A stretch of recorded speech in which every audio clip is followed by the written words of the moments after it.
Hi guys, thank you so much for joining me today. I know that you guys are going through a really difficult time, and I've been following your story for a few weeks now, and I really want to help bring awareness to it. So would you guys please introduce yourselves and give us a little bit of background about what you're going through at the moment? I'm Ty Kanoum Imhotep Sabah, the father of Amin Ra Sabah, the husband of Saisha Mokado. And we have just been experiencing, the best way I can say is in-house terrorism through family courts, where these institutions within our country that are supposed to be there to serve us as a people,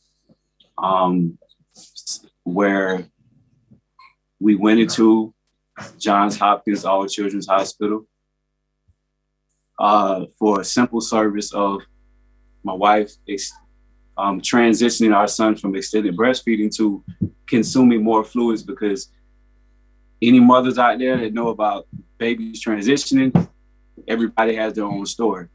So we just went into the institution to get assistance with more fluids until he was able to get used to drinking more on his own. And instead of them assisting and aiding like they're supposed to do, as soon as my wife walked through the doors, she was questioned for many different reasons. You know, how she looks. What do you mean how she looks? Are you saying that she was racially targeted, or was it more of a what she was wearing, or what was their issue with how she looked? I believe it was all of the above. We're not the way we're very organic people. Like we wear a lot of Afrocentric attire. We're very Cultural. You embrace your culture. exactly, and that institution doesn't see a lot of us. So we so you could tell she was targeted just within the first 24 hours, because within the next day of arriving there, armed officers showed up in the room with a child protection investigator to ask questions, to interrogate her. So it's like, when you look at a proper investigation, you have to have a basis of it. Why would you want to start an investigation? What are your reasons why? So based off of those factors, and you start to think like, why would they want to start an investigation? Why? These are all the things that you can only think of, because people go to the hospital every single day for whatever reason, you know what I mean? So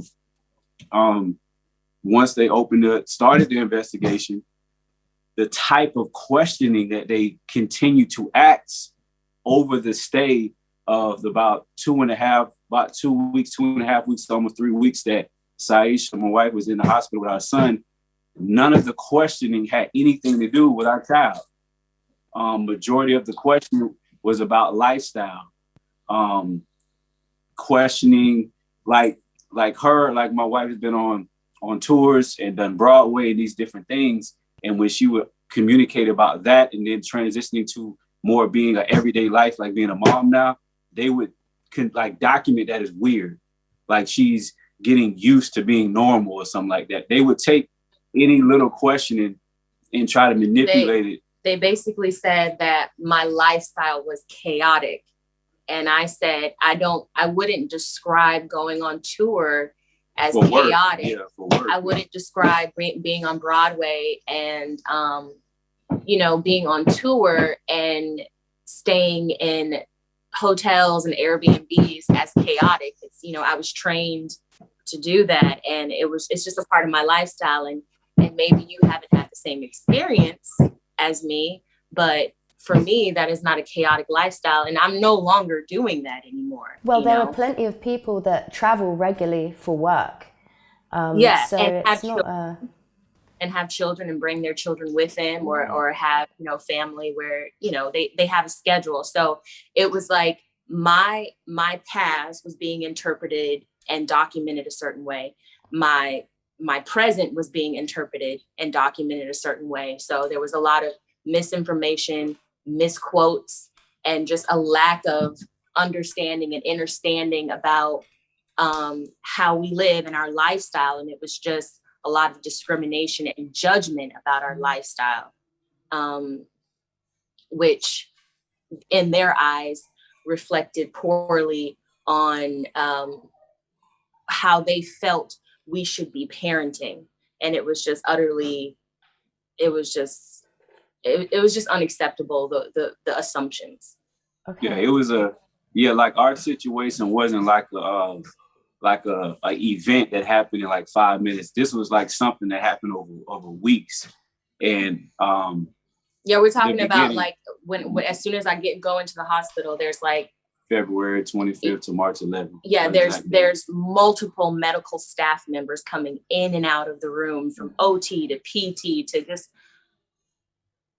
a neurologist to just a geneticist, like just coming in and out of the room nonstop. So once I get done talking to one person, there's another person that comes in. And then within 1 day or 2 days, you have a different doctor. So there's so many different doctors seeing my son, everybody is documenting whatever they documented.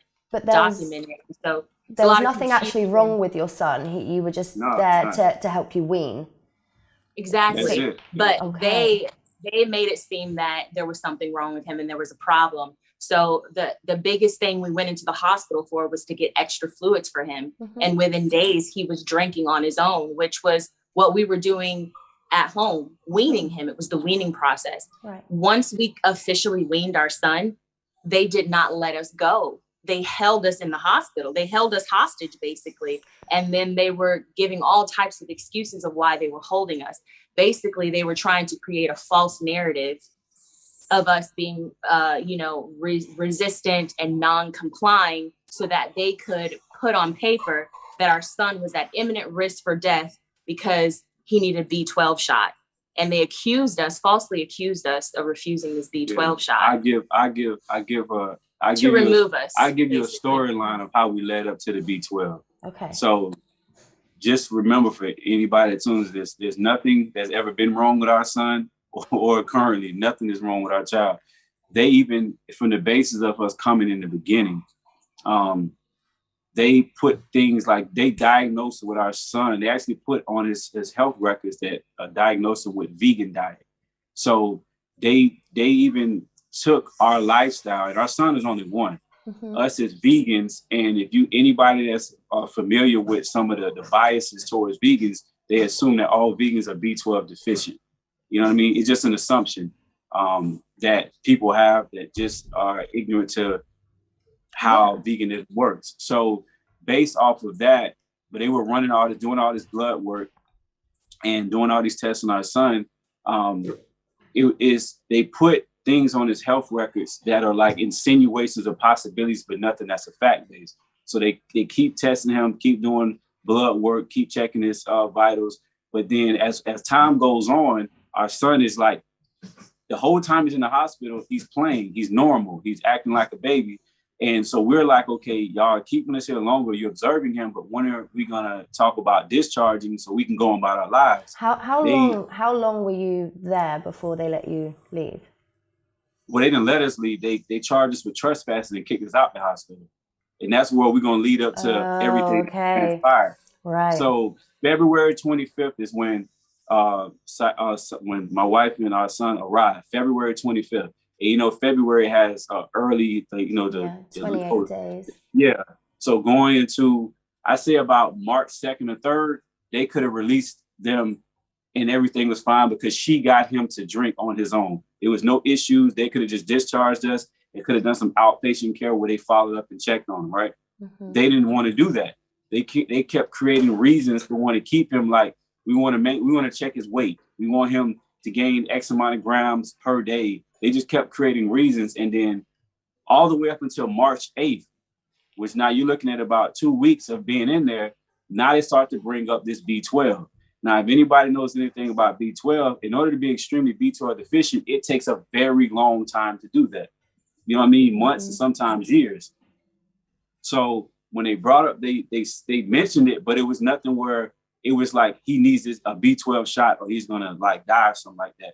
That was never a conversation. And even their medical staff mentioned that it wasn't that serious. But going into March 11th, which is the day that we got removed from the hospital and charged with trespassing, I came up to the hospital, and you know how like with the COVID regulations, stuff is different now. You can't just like walk in the hospital. So I walked in and made a request at the front desk to talk to the doctors in person about having our son discharged. And I waited, and an hour passed by, and nobody never came to talk to me. And I contacted the police department, the local police department, about having somebody assist me and being able to talk to the staff about getting my son discharged and having my wife leave. And nobody never showed up in the essence of the police. The police never showed up. They said somebody would be coming. No one ever showed up. But then time goes by. I'm still waiting. Police finally does show up, and they show up with child protection investigator and a bunch of officers. And they go upstairs and come into the room, and basically the CPR officer made up a lie. And there's more to it than just this part of it, but they made up a lie saying that we're removing you all's son from your care because you all refused a medical necessary procedure, which is the B12 intramuscular shot. But what they did, because what these investigators do, they fabricate a story of information to create a crisis to be able to manipulate information to seem like you're resistant to take the child from your care.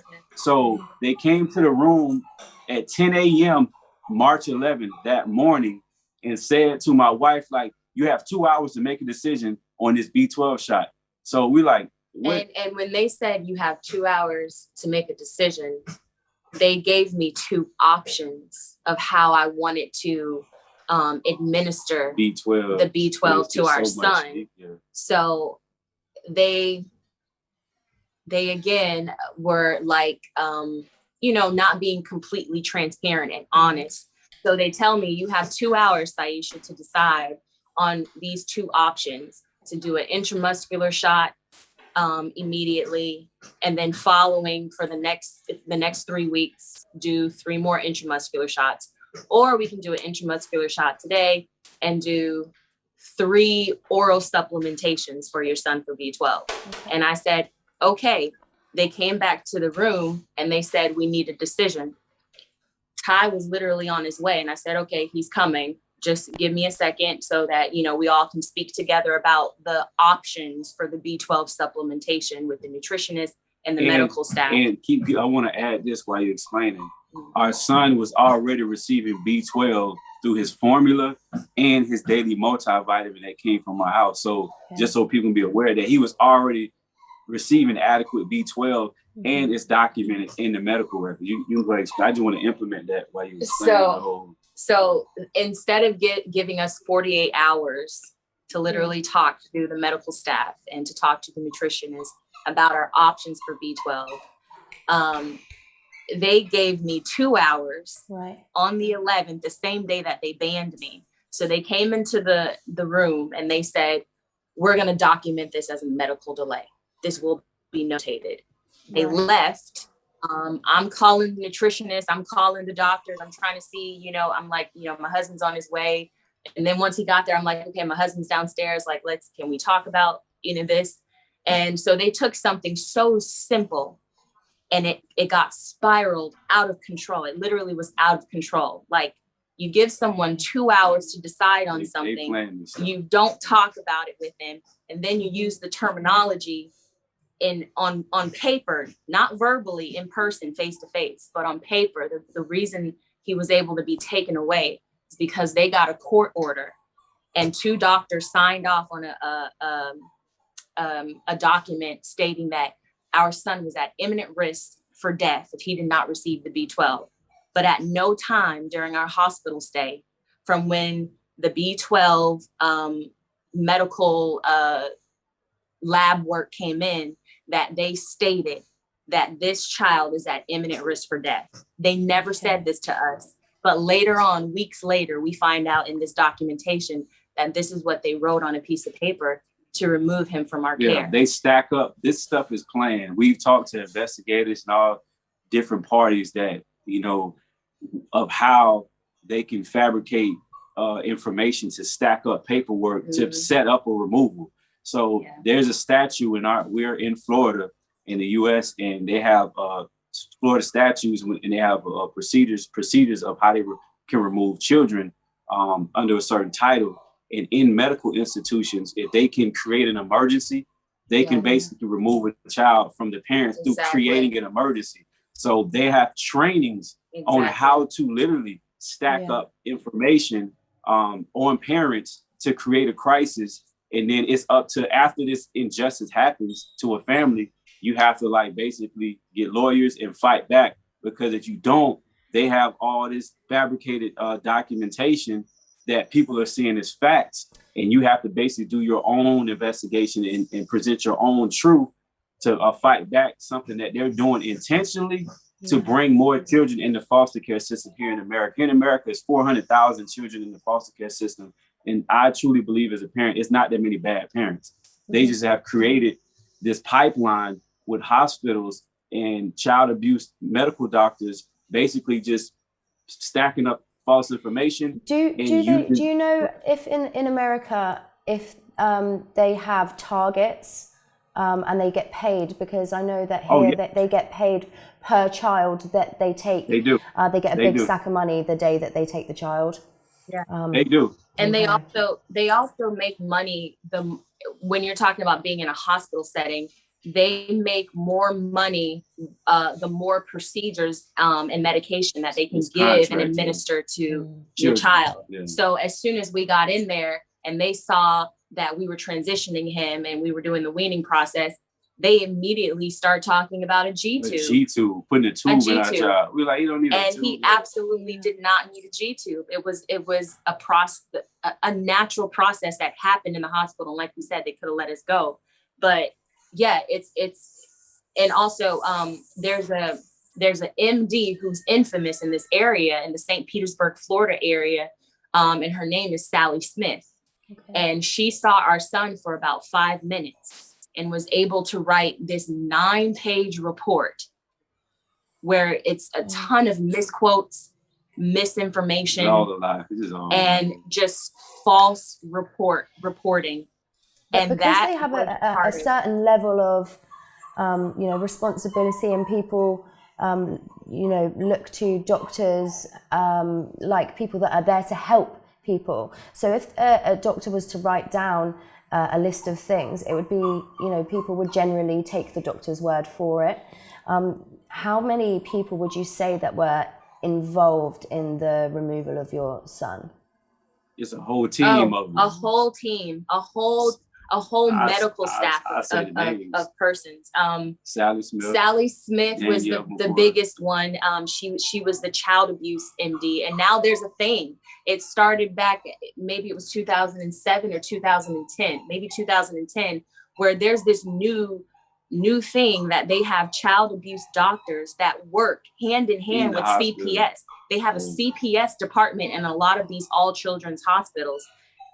This Sally Smith MD that is based out of Florida, that works at All Children's, Johns Hopkins All Children's, she actually is over the child protective investigators. So they work hand in hand. Okay. So every child is funneled through Sally Smith, and then Sally Smith just puts in a call. Her armed police officers just come in the room, and then they do what they do. There's a whole system. And our CPI officer, her name was Danielle McCoy, and she was a part of the removal as well, because she was the one that wrote the petition. Her report was a fabricated report. Yeah. And she put things so that people can understand the extreme measures of how they falsely document information. They put that, like, I just give you like, they put a lot of irrelevant things, just so you know. To make a parent seem like they'd have lost their mind or something, they put in writing in these reports where my wife was, while in the hospital room, she was taking our son's diaper off and letting him pee all over the room. And so when they came to weigh him, they couldn't get an adequate weight. This is the type of like a tone that they will put in petitions. So when somebody would, a judge or anybody was possibly read it, they'd be like, these are parents that have lost their mind. Yeah, and they also so to make you look as inadequate as possible. Yeah, they also accused us of not feeding our child before he got to the hospital. They said that it wasn't until 4 days before the hospital that he started actually eating some type of solids. These are the lies that they'll build up in these petitions. They put 4 days. He only ate 4 days prior to coming to the hospital. Another crazy thing was he never been to any medical doctor ever in his life prior to coming. Even though they have the records. We gave them it's just, and when you look at it on paper, and this is not just our story, this is hundreds of stories all over. Thousands. In the US and out of the US. We have the same problem in the UK with the family courts. It's the family court. I researched the UK. It's really corrupt. And all of these parents, and you know, there are children who really do need to be protected from their parents. There are situations like that. And we're not saying that those situations don't exist, but it is very clear here. And in many cases where parents are loving and they're nurturing and their entire life is dedicated to their child. And those are the children mainly that are being literally ripped away from their parents. Our child had just he just was weaned off the breast. Right. You know how traumatizing that is? He was left in the hospital for weeks by himself, and they did not even let us go up there because we were banned permanently forever. For trespassing. Yeah. So you weren't allowed to see him at all from that point. At all. Until this day, the state still schedules appointments at this hospital. And guess what? We can't attend them. So we don't know what is being done to our child. And now this has happened so much that they call it medical kidnapping. Mm-hmm. Okay. I mean, I've seen, your guys' Instagram and the pictures of you and your son, and they just, the love that radiates from those pictures that you have with him. It's very clear that you were doing everything that you should be doing for your son, and that he looks happy and healthy in those pictures and very, very, very loved. And it usually is the case that I've come across quite a lot, that the children are very, very well looked after, and there's documented, there's picture evidence that these children aren't being neglected. They're perfect weight, they're clean, their clothes are clean, and it's really, really concerning the amount of cases like yours that keep cropping up. Can I ask you where he is now? Well, he's definitely not in our care. As soon as he was released from the hospital, that's another thing. They falsely said that he would be placed into a medical facility. Mm-hmm. And he never needed to be placed in a medical facility, nor was he placed in a medical facility. They placed him into a foster home. And we had a qualified relative, Ra's grandmother, my mother, in the court with us. She gave her personal number to the judge, and they bypassed her. So till this day, they have denied her. Our last court hearing was hours long, and we had to wait hours just to hear the judge say that he did not approve the placement. So our son is not in our care. He's with another caregiver that we don't approve of, and that he never met. He never met until our child was placed in her care. But the biggest thing I really want people to emphasize is, like, I will continue to call these courts terrorist groups, because if you look up the definition of terrorism, what it is. So, for example, and I got a unique perspective because I work in the foster care system. So they broke policy, and like, if you want to remove a child from parents, the first thing you do is interview relatives for placement. That wasn't done. The grandmother, which is my mother, she was in that hearing and gave her information. And then we also drove to the actual physical location of the placement. It's called Safe Children Coalition. They handle placement. Gave them a file of her information with all of her accolades. I mean, like a copy of her degrees, a copy of her certificates, everything. The issue is that even though my mother this is her background is she's a retired 35-year educator that has a master's degree in human resources and is also a former Florida Supreme Court mediator. So she is like a very credible, a very credible and responsible guardian. But even if she wasn't, she still doesn't have a criminal background, and she's still the grandmother, even without all that. So the protocols of removal is you always go to family first before foster. Yeah. They skipped over that and had somebody in that hearing. So all these things is something that they got away with it in that time. But as this whole situation moves forward, we're making sure that the world knows about them creating these rules and these policies, and they're breaking their own rules. So how can anybody respect any of these agencies or institutions if they're not even following their own rules and violating parents? In America, our Constitution is the foundation of the country. If you aren't honoring that, then literally the people that are running the country are criminals. And that's what that's what's happening against.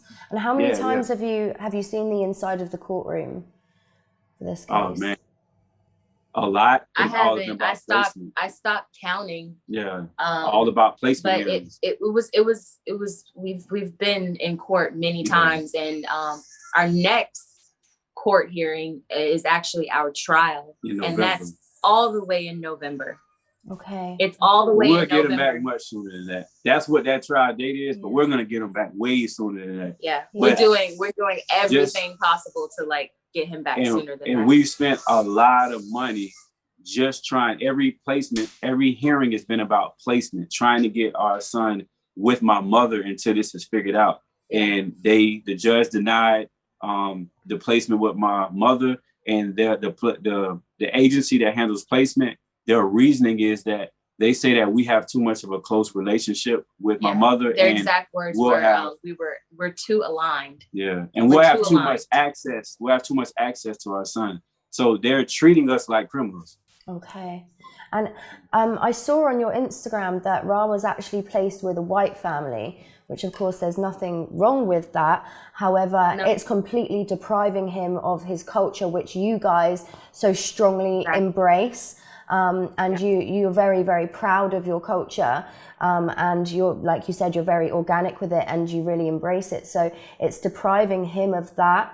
And it's really upsetting to see that happen. And like I said, I've looked through your case and I believe that there has definitely been some racial discrimination.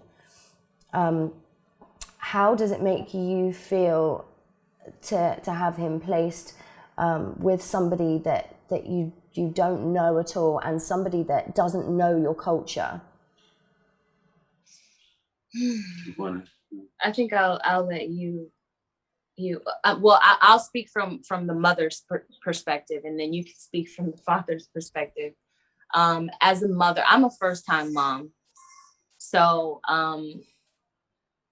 this is nothing what I expected it to be like.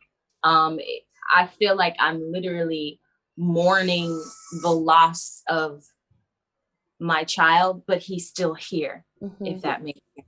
Yeah. Like I'm going through all of the emotions you would go through when you lose a child, but my child is still here and we don't have access to him. So it's something that I literally can't even articulate into words. But for him being placed with strangers, it hurts. It's a kind of pain that you can't articulate because you have a vision and you have all this excitement about what you want to do with your baby and how you want to raise your baby. And you're literally being deprived of that every single second. You have so much time in the world to give and devote to your child and cater to your child, but you're being deprived of that. And, we don't get updates about how his day was, or, if he bumped his head, or what time did he go to sleep, or has he been sleeping well? Like how many times through the night does he wake up? So it doesn't matter what the color is. Like that's just like a basic thing, like when your child is with a babysitter or whatever, you want an update. Yeah. Even people who have dogs, they check in on their dogs and they're like, hey, how's little Junior doing? Is he okay? Like, is he pooping on the floor? Like, what is he doing? Like, it's just courtesy. It's just kind of respect to let and I mean, someone you're not know. even getting updates about his medical procedures either. So it's like you're not getting random. small updates. Yeah. You're not getting anything. No. It'll be random. Like if his caregiver feels like it, you know, it's random. There's no schedule. There was a schedule, but right now where he is, there's no schedule. Like it's just kind of like, if we get to see him, we get to see him. If we don't, you know, I guess we just have to until the next time. So it's painful, you know, because we want him to be able to experience like what we've created and our vision that we have, and, you know, just the way we live, like just for it to be natural. And we're being deprived of that. So it's a type of pain that you can't articulate. It's I can say it like this. It's deeper than race. Like, for example, when somebody may hear like our son got placed with a white family, to me, it's beyond race. We know across this planet there what holds a group of people is a culture. So, for example, anybody that has interacted with our child since he's been ripped from us does not comprehend or understand us. So, for example, we eat plant-based. We don't eat meat. We don't consume dairy, right? We spend a lot of time in the sun. We hug trees. You know what I mean? Mm-hmm. We have an appreciation for our environment, nature, these things. So what happens is that when you don't understand the culture of us, like honoring our ancestors or these appreciations for every animal that walks the planet, all these different little things that the average person that's within the masses may not understand. What happens is that if you look down upon how we are, that means you look down upon our child. So even when it comes to how our son eats, he's never consumed any animal products. So we'll tell the caregiver something like, you know, he loves avocado, he loves sweet potato, he loves these different things. But when you feed it to him, when you eat, it has to be an experience. You can't just throw it on a plate and put it in front of him. So even like some of the things that we were doing with him that's cultural, like how we eat and how we engage with the world, he's not getting that experience. And we can tell that he's extreme. Like when we do the FaceTime or video visits, like he's confused. Like he's trying to figure out how he's supposed to exist. Really because with us, yeah, he never. See him like he's like, he's trying to so figure. Frustrated. Yeah, because that's what I mean with the. It's not the race so much that matters; it's the cultural differences. You know, the family. For the most part, I mean, white families in America that they don't tend to venture outside of their own culture, and they don't you know, research much into other people's cultures, and that's something that quite a lot of people don't do. They tend to stick to their own kind of way of living because that's how they've been raised, so that's how they see it to be. So I can imagine that it is really, really confusing for Ra. What kind of steps are you guys taking at the moment? What is your game plan? Or are you literally just taking each day as it comes? It's both. I won't answer. It's both, but I can say I'll let you elaborate. We're assembling a team. Go ahead. We're assembling a team to help us get him back sooner. Okay. Because it's excruciating to every second is excruciating to have to like be in this and know that all the way in November is a trial. So at the moment, we're assembling the right team that will stand in truth with us and that will fight with us to go up against this corrupt system because it's extremely corrupt. So we are assembling those specialists. And the best way we can put it is they have a community of liars And we're assembling a community of truth. That's the best way to put it. Yeah. And the details will come out when Roz come home on how we did it. Yeah. I mean, because we can't share everything because they literally watch us. They watch everything. They watch everything we do, everything in court. They've brought up things in court that are completely irrelevant to our child and where he's being placed, and if he needs to be placed here, there. And they just bring up irrelevant stuff about social media. They just mock us. They mock us. Anything that's posted online, even from them watching us in the third dimensional world, like they follow us and they bring up in court about things that have nothing to do with our child. So the way that we're being treated, it's like they're at war with being self-sufficient in all natural living. Okay. It's not necessarily us, it's what we represent. It's like, how dare you speak the truth? You know, how dare you not be afraid of us?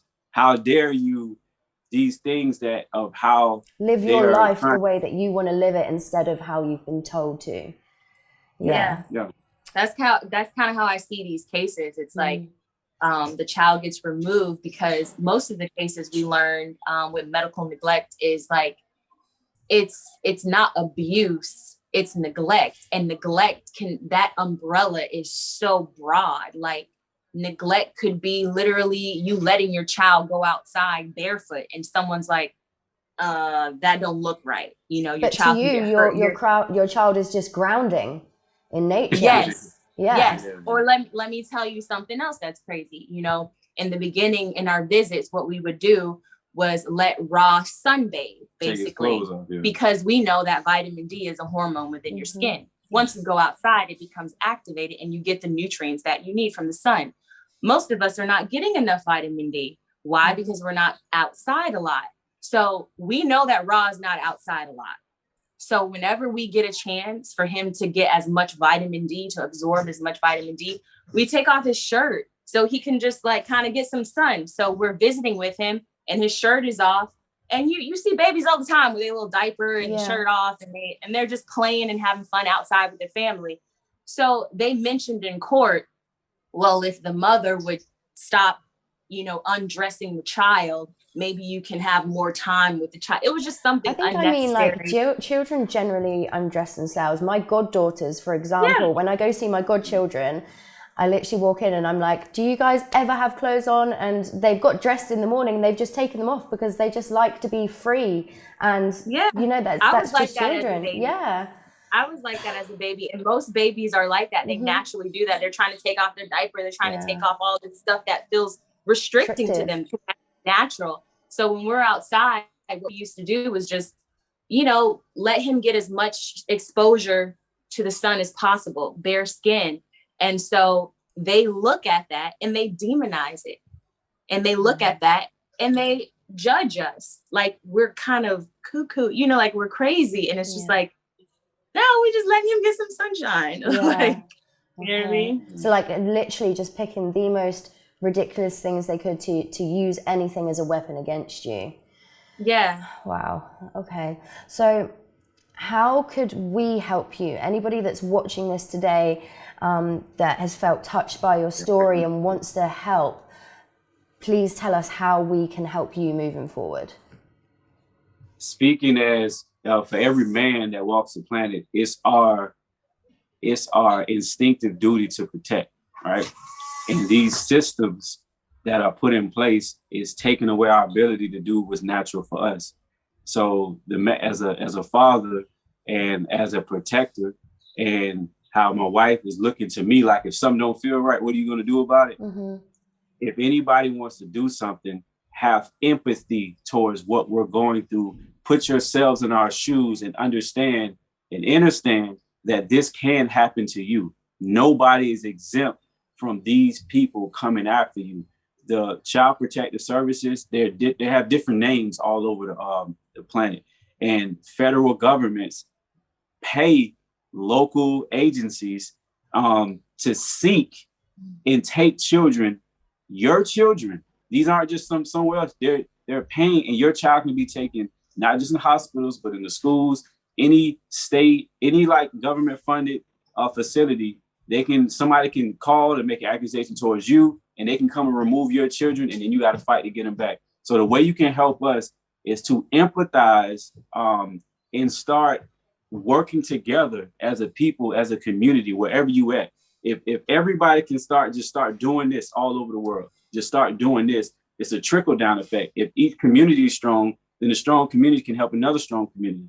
But if communities are broken, how can somebody want to help somebody else that's halfway across the world and they're dealing with trauma where they're at? Yeah. So I would say value your community that you're in and start talking about these conversations about how you all collectively can protect each other's children without having the government involved. Start talking about in the household with families and build those communities back, because they are conquering us through us being divided within our communities. It's sad that this happened to us, but we had nobody to call on within our community to call out this injustice, because everybody's so afraid of protecting their reputation. They knew it was wrong. They all knew it was wrong. I'm talking about from politicians all the way down to other professionals, that the fact that my wife, she has a key to the city through her work and what she's done, but that key is not in unlocking anything. Yeah. Like people are sitting back. And my own day. Right? Yeah, we have May 9th is Saisha Day here. That doesn't mean anything. And even for what she does, and then my role with working with children and working with foster children. And just remember this, we also have 3 other children in our home. And they, like, for example, if our home was dangerous, when they removed Rod, they would have came and got those 3 children. Right. So it's like our story is so outrageous that to answer your question, what can people do to help? Empathize, put yourself in our shoes, share our story as if it's happening to you. Because what'll happen is you share our story, the people that are around you, it'll start a conversation. Mm-hmm. And I don't care where you at. In every continent, they have some kind of child protective type of service that's going in and removing children, and they're using neglect. It's not criminal, it's civil. So what their goal is to break you as a parent and to terminate your parental rights so the government can raise your child. And what they will do is when they raise, I'm saying this because of my experience of working in the foster system, they want the children to learn to be against their own parents and be more receptive to the government. Well, like they're creating this pipeline of fostering all the way to prison. So it's basically modern day slavery from private ownership to state ownership, if people can understand it. Right. And what I've actually found as well is quite often when people, I've had a few cases in the UK, I'm not sure so much in the US. That's kind of why I'm asking you guys. But what I found is people that have grown up in the foster care system, when they then go on to have children of their own, social services or CPS are there straight away to then inflict on their children as well, because you grew up in the care system, so you're obviously trauma. Damaged. It's the truth. The same trauma being repeated. Yeah. It's the truth. So, and then also I would say, like, that's an amazing thing. Empathy.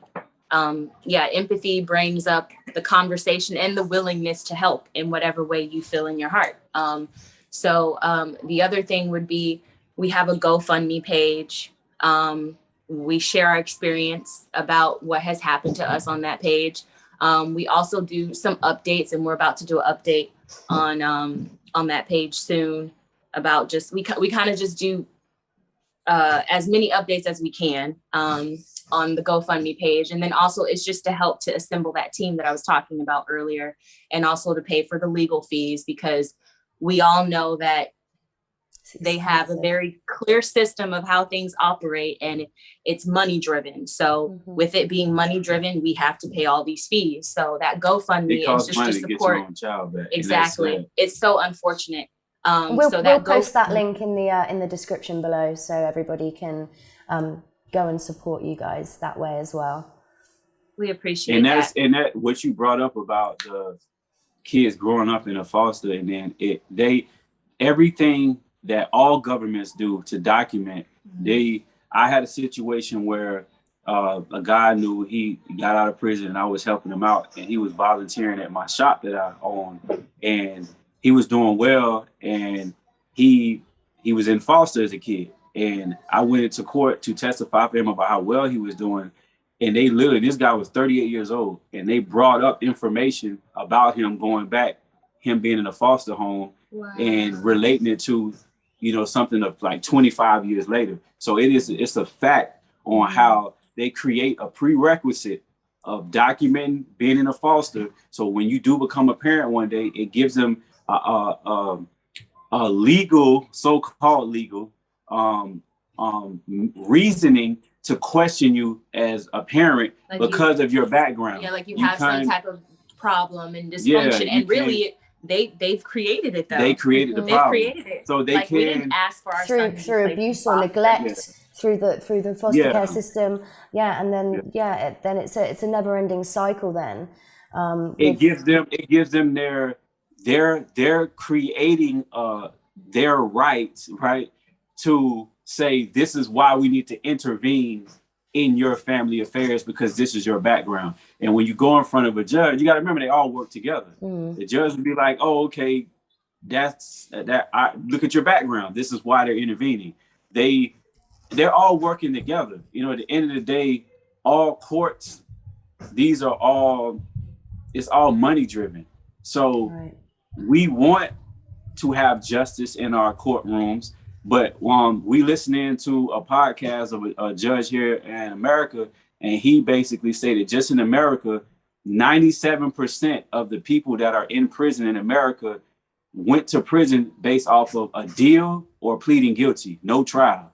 So they're just like saying, like, just going with the flow. Only 2% of the people 2% in prison in America actually went to trial and was found guilty by a jury. So the majority of the people going to prison are basically being forced into deals or just pleading guilty because whatever intimidation or whatever case may be. It's kind of how it is with family dependency court. Yeah, that's how they come at us. Like we're one of the few families that's saying we ain't done nothing wrong. We going to trial. What they do to people is they weaponize your emotions. Parents will get so broken and distraught and be like, I'll do anything to get my baby back. And then would confess to neglecting their child. And what happens is now you're documented as what? Somebody is guilty of neglecting your child, but you didn't. So you've just been kind of coerced into saying you are. Because obviously these people are professionals. They've been doing this a long time. They know the system like the back of their hands. They know how to manipulate it. And then when you're put into that situation as a new parent, Saisha, you this was your first baby. So it was obviously a big shock for you and something you never expected. So in that moment, it's like, how do I defend myself? Like, how do I, without the knowledge of how the system works and everything, you're literally just trying everything you can and winging it to fight against people who have a really clear understanding of what they're doing to you. So can you tell us if there was any more manipulation within the courts with the medical documents and stuff? Was it clear that the hospitals were still involved at that time with putting information forward to the courts? Were they after you guys Ra had left the hospital, did they continue to intervene? She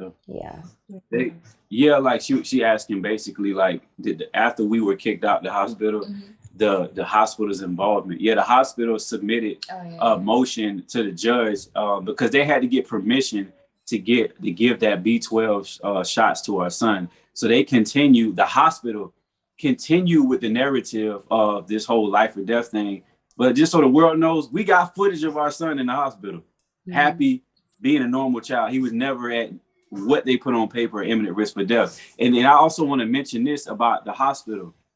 Just remember this, and you're a woman. This whole time, these 2.5 weeks, her being in this hospital, the only neglect that actually happened was not with us and our son. It was the treatment of my wife. In the hospital, her coming in and they document her as a breastfeeding mother, as that's documented, they have to treat the child and the mother as patients, as a unison, holistically. They did not check on her health. They did not check her vitals. They did not check on our unborn child that's in her. So no treatment towards her this whole time. And it was only an interrogation process. So I just want the world to know that my wife spent from February 25th all the way to March 11th inside of a hospital and pregnant.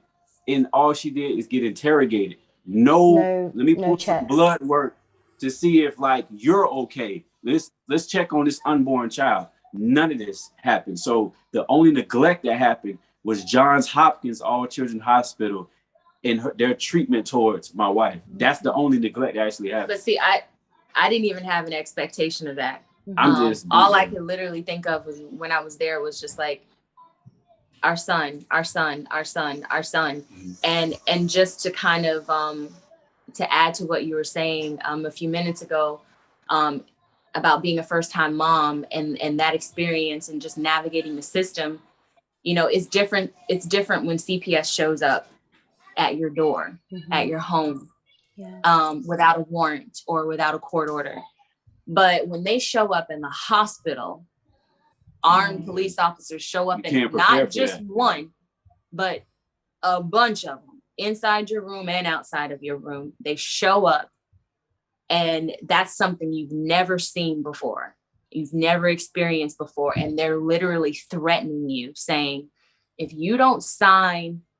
So they were using intimidation tactics against you. And obviously they're saying how you're neglecting or whatever they've said you're neglecting Ra, but obviously they've never given you any tests, and the stress that they were putting you under for a pregnant woman, I mean, that's pretty neglectful for medical staff to be putting you under that kind of a stress and intimidation.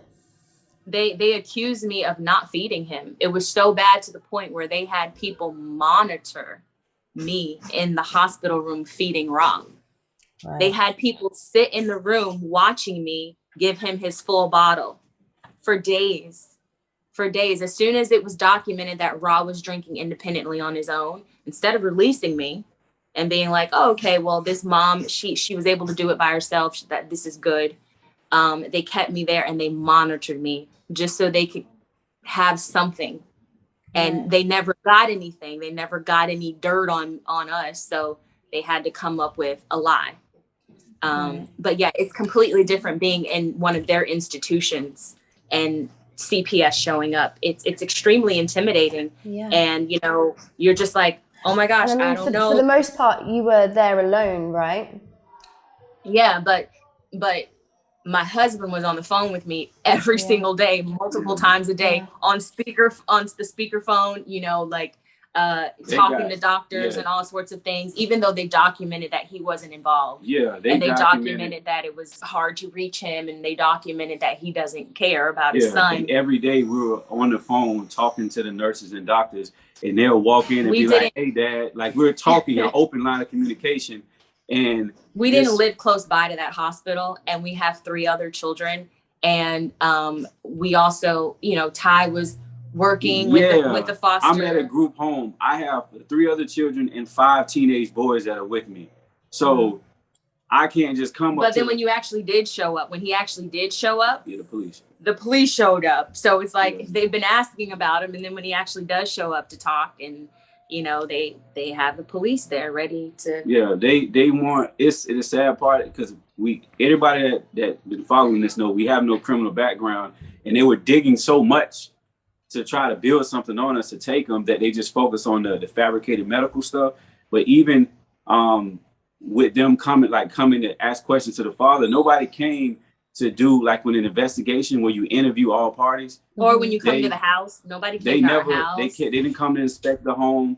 They didn't do a full interview on me, but yet they know like what I'm doing. Like our life is pretty open. Like we do community They just gardening. weren't following procedure. They were like faking a investigation and then making up a narrative of it's a hard time being able to interview all this sort of things that it was fabricated. And so they rushed Danielle McCoy specifically rushed and did a fake investigation and just basically created her own fictional story. And we got to the point where the document that was submitted to the judge that was used to remove our child, we never received it until a week after our child was removed. So even when we went into court, we don't know what we're defending. So imagine you getting the summons to go to court, right? Yeah. And don't have no dialogue of why you're going to court. So you're gonna walk in front of the judge and be like, okay, yeah, why are we here? Okay. So when they removed our child, we're still like, how and why? Like, what document are you using? And then a week later, they send a document in an email. So we were out with the kids. The same day, Alex, that they closed, the CPI officer and closed her investigation. She sent us a document, and then she said she couldn't speak to us. She said, I can't speak to you guys. This investigation is closed. So no answers. Okay. People need to really know. I know you want to, as a people collectively worldwide, that you want to trust social workers, you want to trust teachers, you want to trust any doctors, nurses, or doctors. You want to, you can't. I'm sorry that it's like that, but you can't. We've had so many people reach out to us where people's pediatricians have called Child Protective Services on them. Teachers have done it. These are all mandated reporters that they'll smile in your face and you're being friendly with them and you're joking around about something so small that they're like, oh, and they'll go and report it. And a lot of this stuff is reported based off of someone's opinion. Yeah. It's not based off of fact. Right. It's based off of opinion. Say like somebody could be doing in a Sabbath, right? Like let's say somebody is like a Hebrew or something they doing and they're fasting, right? A day of fasting with their family. Somebody could literally say that they're starving their children on that day. Like this is how the cultural manipulation. Like people can take any information from any culture and judge it and then report it to any child services, and then they use it as a weapon to remove children, investigate, and it's just that's just so people can be aware that if anything you do culturally is outside of that box of what the system wants, it will be deemed as criminalized. They will go after you. And they will go after you. And do you know, or has there been any talk of this possibly having any effect on your unborn child? Will they be watching you closely when you give birth to your next child? Have they raised any concerns that you're pregnant?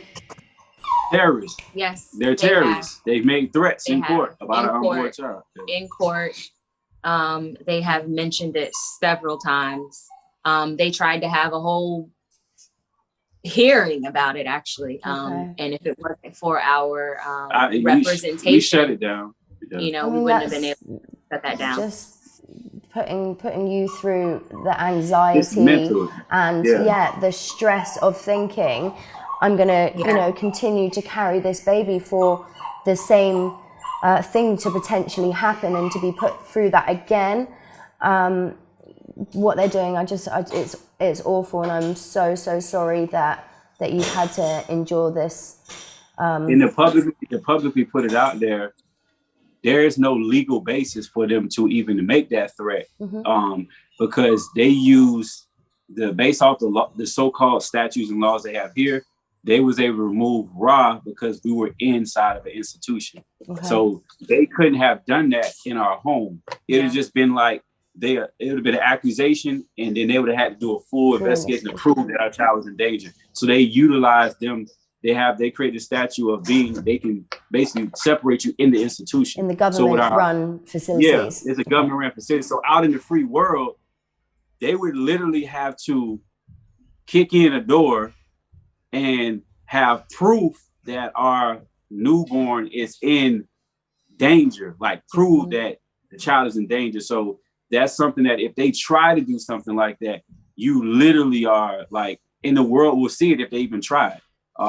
You would be literally doing a criminal act because there's no law that gives them the ability to do that, to prove that our child. Because if that's the case, they would take my other three children, that they would have to be in danger as well.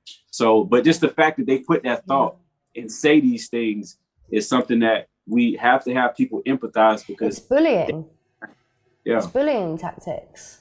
It is, and it's there to make you conform or to, you know, to manipulate you guys further.